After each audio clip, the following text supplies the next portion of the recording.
குளியாப்பிட்டியவில் நிர்மாணிக்கப்படும் வாகனங்களை பொருத்தும் தொழிற்சாலையுடன் வாக்ஸ்வாகன் நிறுவனத்துக்கு தொடர்பு இல்லை என ஏற்கனவே தெரியவந்துள்ளது.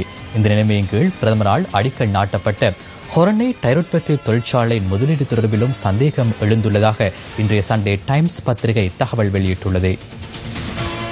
முதலீட்டு சபையின் கீழ் இலங்கையில் உள்ள டயர் உற்பத்தி தொழிற்சாலை ஒன்றிற்காக இத்தாலியின் மரக்கோனி என்ற நிறுவனம் இலங்கை நாணய பெறுமதியில் $11 பில்லியன் மறைமுகமாகவே முதலீடு செய்துள்ளதாக அந்த செய்தியில் குறிப்பிடப்பட்டுள்ளது.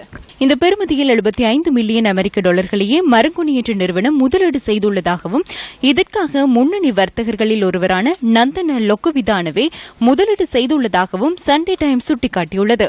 ஹொரண வகவத்து பகுதியில் இலங்கையின் பாரிய டயர் உற்பத்தி தொழிற்சாலைக்கான அடிக்கல் கடந்த வியாழக்கிழமை பிரதமரால் நாட்டி வைக்கப்பட்டது. இதனூடாக நேரடியாகவும் மறைமுகமாகவும் 3000 தொழில் வாய்ப்புகள் உருவாகும் என தெரிவிக்கப்பட்டுள்ளது. மரக்குடி நிறுவனம் தொழிற்சாலை ஒன்றை நிறுவுவதற்கான எந்த ஒரு கூட்டு தொழில் முயற்சியையும் இதுவரை முன்னெடுக்கவில்லை என்றும் இதற்காக முதலீட்டு சபையுடன் எவ்வித உடன்படிக்கையிலும் ஈடுபடவில்லை எனவும் செய்தி மூலாதாரம் ஒன்றை அடிப்படையாக கொண்டு சண்டே டைம்ஸ் பத்திரிகை சுட்டிக்காட்டியுள்ளது. தொழில்நுட்ப அறிவை பரிமாற்றிக் கொள்ளும் செயற்பாட்டை மாத்திரமே இத்தாலியின் மரங்கோனி நிறுவனம் முன்னெடுத்து வருவதாக சண்டே டைம்ஸ் தெரிவித்துள்ளது.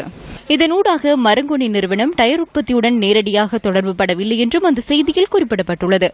2008 ஆண்டு முதல் இலங்கையில் செயற்பாடுகளை முன்னெடுத்து வருவதாக மரங்கோனி நிறுவனம் கூறியுள்ளது. மரங்கோனி நிறுவனத்தின் உத்தியோகபூர்வ இணையதளத்தில் குறிப்பிடப்பட்டுள்ளதன் பிரகாரம் 2014 ஆண்டிலேயே வாகன டயர் உற்பத்தியிலிருந்து அந்த நிறுவனம் விலகிச் சென்றுள்ளது.